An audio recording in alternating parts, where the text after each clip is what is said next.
Hello there again. It's Carrie. I am coming from my home and I am one of the lunch lady librarians, or the library lunch ladies, whatever you want to call us. Same thing. Anyways, we're back for another quarantine quick meal, and mine's a two-parter today. It's actually a real full meal. I'm going to be doing slow cooker dinner rolls, and then I'm also going to be doing a homemade beef stew. I know stew, everybody kind of thinks of stew as a winter meal, but I like stew all the time, and it's really easy. You can let it simmer for hours and hours, and it just gets better and better.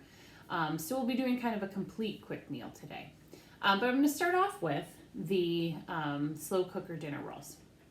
So the first thing we're going to do is we're going to combine some lukewarm milk with our instant yeast. This particular recipe uses instant yeast, and that's a good thing because that's all I've got.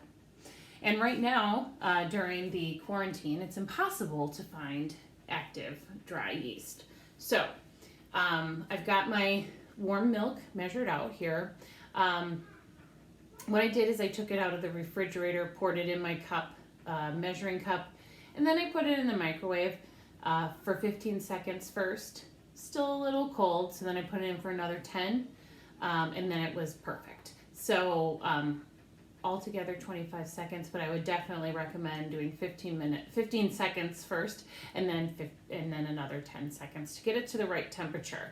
If it's not lukewarm and it's too cold, it will not activate the yeast, which is a very important component of our dinner rolls. So I'm going to pour my warm milk in my bowl. And then you would use one packet. If you have the packets, you would use one packet of instant yeast. I don't. I have the giant container of it. So I'm going to use 2 1/4 teaspoons of of instant yeast, instant rice yeast. So 2 1/4.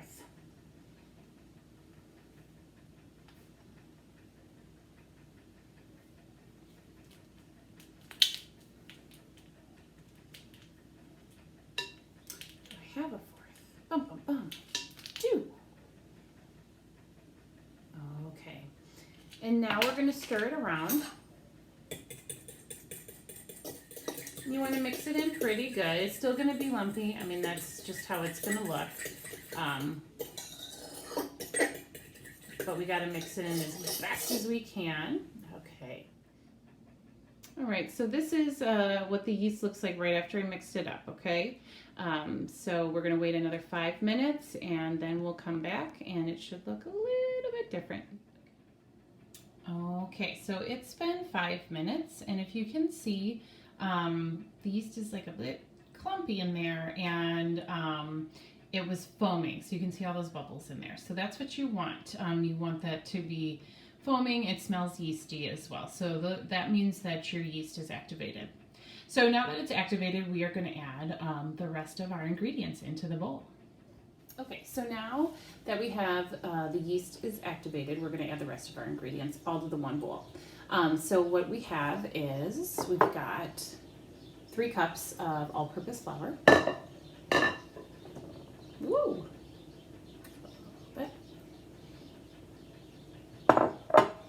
We're going to add 2 tablespoons of sugar.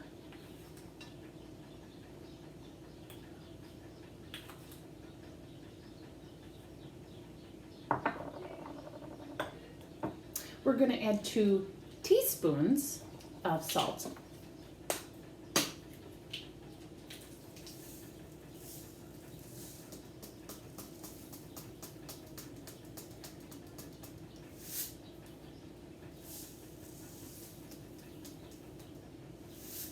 Okay.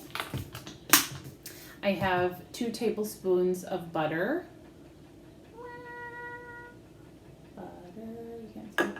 Butter is melted in there. Trust me. Here we go. Whoa. Melted butter. And finally, 2 tablespoons of honey.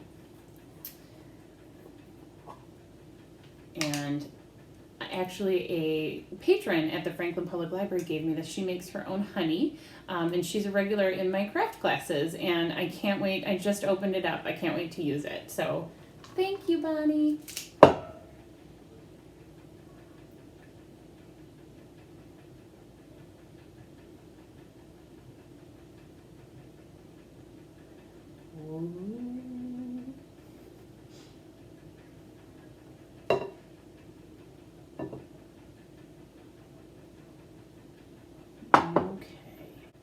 So I do not have a dough hook attachment for my stand mixer. So I'm gonna have to do this by hand. But if you do have a dough hook for your stand mixer, use it because it's so much easier. So you're gonna need it all together for about 3 minutes using your dough hook. Same with using your spoon or your hands to knead this. So you're going to knead it for 3 minutes, and then we should have a nice round ball of dough.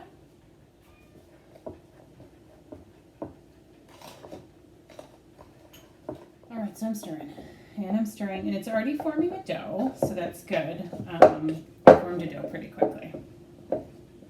So then what I'm going to do, since I don't have a dough hook and I really need to knead it with my hands, I'm going to dump it onto a flat surface here, and I'm going to form it into a ball and knead it, or form it into a more manageable ball and knead it.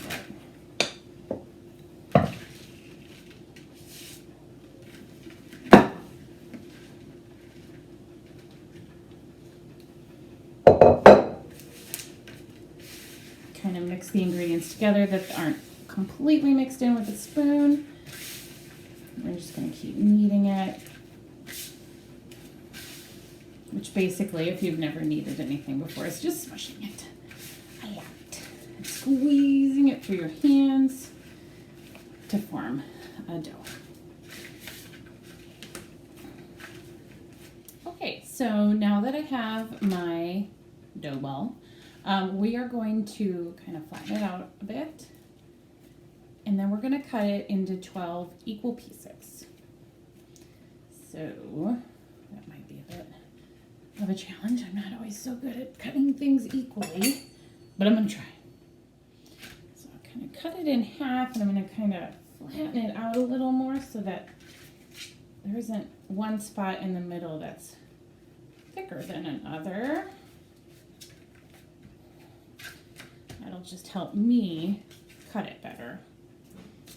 You do it however you need to. Okay.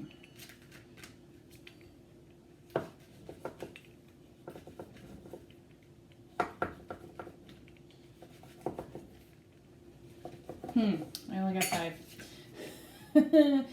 So that means I'm gonna have to kind of improvise here and add a little bit and take a little bit away.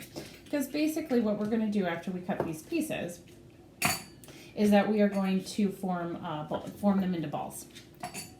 So, let's see. This one was a good size piece. So we're going to form them into a ball like such. So you should have 12 of these guys. And they should be all about the same size. All right, so I have my 12 rolls here. So now we're going to put it in our crock pot, and we're going to line our crock pot with parchment paper. So you want to place them in here a little bit apart from each other. Now these will get bigger and they'll poof up. Ooh, I don't know, that's gonna all fit. Maybe I won't have a lot of room between each. We'll make it work in here. So as you can see, the rolls all are in there. There's some room in between. They're all gonna poof up and combine together as one. So you're gonna cook these on high for 1.5 hours or until you see the bottoms turning brown. And then you need to take them out. So I'll see you back here in 1.5 hours. Okay, so we baked our buns, or our dinner rolls. We baked our dinner rolls and for 1.5 hours in the crock pot at high, and they came out very nicely. You see how they're a little brown on the edges, That's what you want it to look like, okay? It's not super brown on the top. So what we're gonna do is we're gonna brush it with a little bit of butter. And then we're gonna put it in the oven and we're gonna broil it for 2 minutes. And that should give us a nice brown top. Now, I made these way ahead of when I was gonna serve them. So putting them in the oven will also warm them up and you can serve them nice and hot. So these are a great make ahead thing as well. Super easy, super quick. So we're gonna toss them in the oven and then I'll show you what they look like at the end. And there it is, 2 minutes under the broiler and they look perfect. I cannot wait to eat them.